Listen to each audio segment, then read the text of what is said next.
Hello everyone, in this video we're going to learn how to solve quadratic inequalities. Alright, first we're going to explore the types of quadratic inequalities. We have three forms: standard form, vertex form, and intercept form. So it could be this one right here. Now, we're going to learn how to solve quadratic inequalities graphically. Step number 1. Let y equals as squared plus bx plus c if it's standard form. If it's vertex form, we're going to do this way. And intercept form, we're going to do this way, right? And graph the parabola on the coordinate plane. Step number 2. Your solution are the intervals where the graph is. If you see the greater than like this, it should be above the axis. And you need to exclude the zeros, right? Because you don't have equal sign. If greater than or equal to, we're gonna take the interval above the axis and it should include the zeros, right? Similarly, if you have less than or equal to, it should be below the axis and excluding the zero. And less than or equal to, below the axis and including the zeros, right? Now, we will learn how to solve quadratic inequalities algebraically. Step number 1, we need to find the zero of the quadratic equation, right? Step number 2, place the zeros on the number line. Suppose I have two zeros, right? It's going to be s1 and s2, right? And this is negative infinitive, this guy positive. Now, step number 3, test the sign of one interval by picking one value within that interval. For example, I might pick a number within this interval. For example, it could be 3, right? Then substitute into the equation in step 1. Substitute this value into this equation right here to determine if the interval is positive or negative. So if I substitute over here, for example, I get this guy positive, right? So this guy must be positive side, and I keep changing the sign. This is negative, this side positive, right?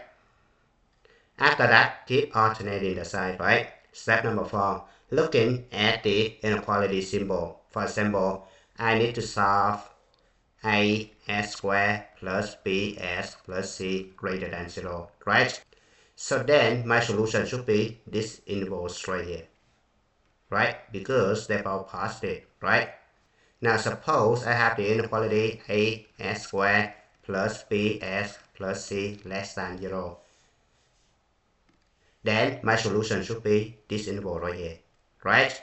Now note that if you have double zeros in step 2 is right here. So suppose s1 and s2 are the same. For example, you need to solve this inequality s squared plus 4s plus 4 greater than 0. So we need to find the 0, right? So s squared plus 4s plus 4 equals 0, right? So s plus 2 altogether square equals 0, right? So s plus 2 equals 0, and then s equals negative 2. This one is called double zero, right? Because this guy actually s plus 2 times s plus 2 equals 0, right?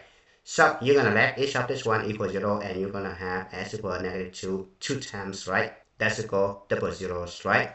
Then the sign is not alternating in step 3, right? So, for example, you have 1 0 over here, negative 2, right? And then this one is negative infinitive, this guy is positive infinitive, right? Now I'm going to pick the values, right? So I'm going to pick the value right here, 0. Substitute into this inequality, right? So I have 0 squared plus 4 times 0 plus 4, it's going to be 4. 4 greater than 0, so this guy is positive, right? So the sign right here must be positive, right? The sign doesn't change. Now let's take a look at example number 1. Solve the following quadratic inequalities using two methods, right? Now I'm going to solve this inequality graphically first, right? So I'm going to let y equals negative 2s squared plus 18, right? And I know that a equals negative 2, which is less than 1, parabola open downwards, right? And I know that the axis of symmetry is going to be s equals negative b over 2a, which is 0, right? Because b equals 0. So it's going to be the y-axis right here. and the maximum is 18. I'm going to change the scale. So this one is 5, this is 10, and this is 15, right? And this is 20. So 18 should be somewhere right here, right? Now I'm going to let x equals 2. It's going to be 2 squared equals 4. 4 times negative 2 equals negative 8, right? And 18 minus 8 is going to be 10, right? So x equals 2, y equals 10 is going to be right here. Now by symmetry, I have the reflection point of this point over the axis of symmetry, so it will be right here, right? So if I graph, it's going to be something like this. Now I look at this one right here, greater than 0, right? So I need to pick the interval where the function above the axis, so it could be right here. Now I need to find the 0 of this one, so I let negative 2x squared plus 18 equals 0, right? Subtract 18 both sides, so it could be negative 2x squared equals negative 18. Divide both sides by negative 2, so x squared equals 9, right? And take square root both sides, so x equals plus and minus 3, right? So it's going to be negative 3 right here, and this one is positive 3 right here, right? So my final answer must be negative 3, 2, 3, this interval only. Right? Now I'm going to solve this one algebraically. So I'm going to solve negative 2x squared plus 18 greater than 0, right? Now I need to find the 0 of this one. So I have negative 2x squared plus 18 equals 0, right? And I have 2 0 right here. S equals plus and minus 3, right? Now I need to draw the number line. Put negative 3 here and 3 here, right? Now on the left hand side, put negative infinitive, right hand side put positive infinitive, right? Now I'm going to pick a number within this interval, so I pick 0, right? So I substitute 0 back into this one right here, right?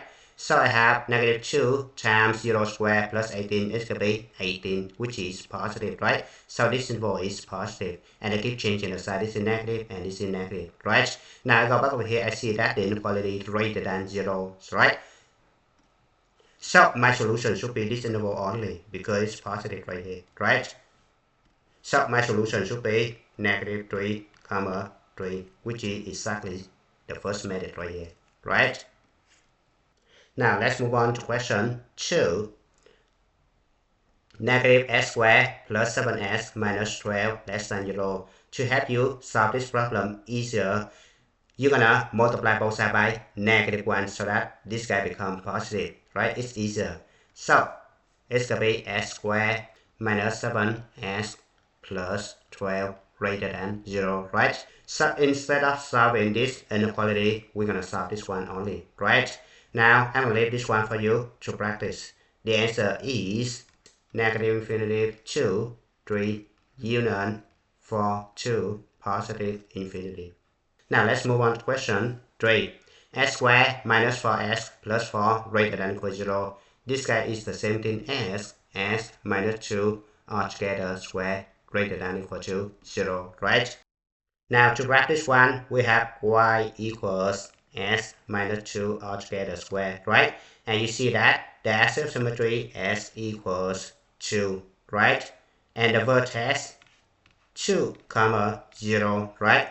So x equals 2 is going to be right here. And vertex is right here. Right? Now I'm going to let x equal 4. Right? Substitute over here. I have 4 minus 2 is going to be 2. 2 squared equals 4. So y equals 4 is going to be right here. By symmetry, I have the reflection point is going to be right here. Right? Now I'm going to connect these 3 points. Right? So it could be something like this. Now I'm going to go back to original problem and need the inequality to be greater than or equal to 0, right? So you look at this one. The parabola always above the axis, right? And x equals 0 when x equals 2 right here, right? So which means the solution to this inequality is all real numbers, right? Now to solve this one algebraically, so we have s minus 2 altogether squared greater than 0. This is always true, right? Because if you take any number of s right here, substitute over here, u square is always greater than equal to 0, right? For example, I have negative 3, right? Substitute over here, I have negative 3 minus 2 is going to be negative 5. Square is going to be 25, right? Now, if I take 3, so 3 minus 2 is going to be 1. 1 square equals 1, still greater than 0, right? Now, if I take 0, 0 minus 2 is going to be negative 2 square equals 4, right? It's still greater than 0. Now, if I take 2, substitute over here, 2 minus 2 equals 0, 0 greater than equal to 0, right? So these are all real numbers, right? Now, question 4, I'm going to leave this one for you to practice. You're going to convert this one to complete square formula. So it will be s plus 1 altogether square less than or equal to 0, right? And your solution is s equals negative 1 only. Now, let's move on to example number 2. A normal window is a rectangular window with a semicircular top, which is this guy right here, right? As shown in the figure. You're installing a normal window in your home. You would like the window to have an area of at least 1920 square inches, right? At least, which means greater than or equal to. What values of s will produce this result? Alright, so we need to calculate the area of the rectangle right here, and we're going to add the area of the semicircle right here, right? Now we know that the diameter of this one is 10 minus s, right? So we need to find the radius, right? It should be 10 minus s divided by 2, right?